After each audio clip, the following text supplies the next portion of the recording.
Kerala special chocolate dumplings చాలా healthy snack అండి.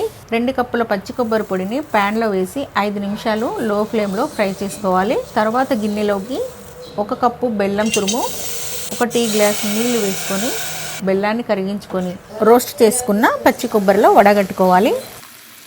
ఇది గట్టిగా ఉండకూడదు, అలాగని లూజుగా కూడా ఉండకూడదు. ఇలా దగ్గరగా అయిన తర్వాత 1/2 టీ స్పూన్ యాలకుల పొడిని వేసి దీన్ని పక్కన పెట్టాలి. 2 కప్పుల నీళ్ళని వేడి చేసుకొని ఇందులో 2 కప్పుల రాగి పిండిని వేసి కలుపుకోవాలి.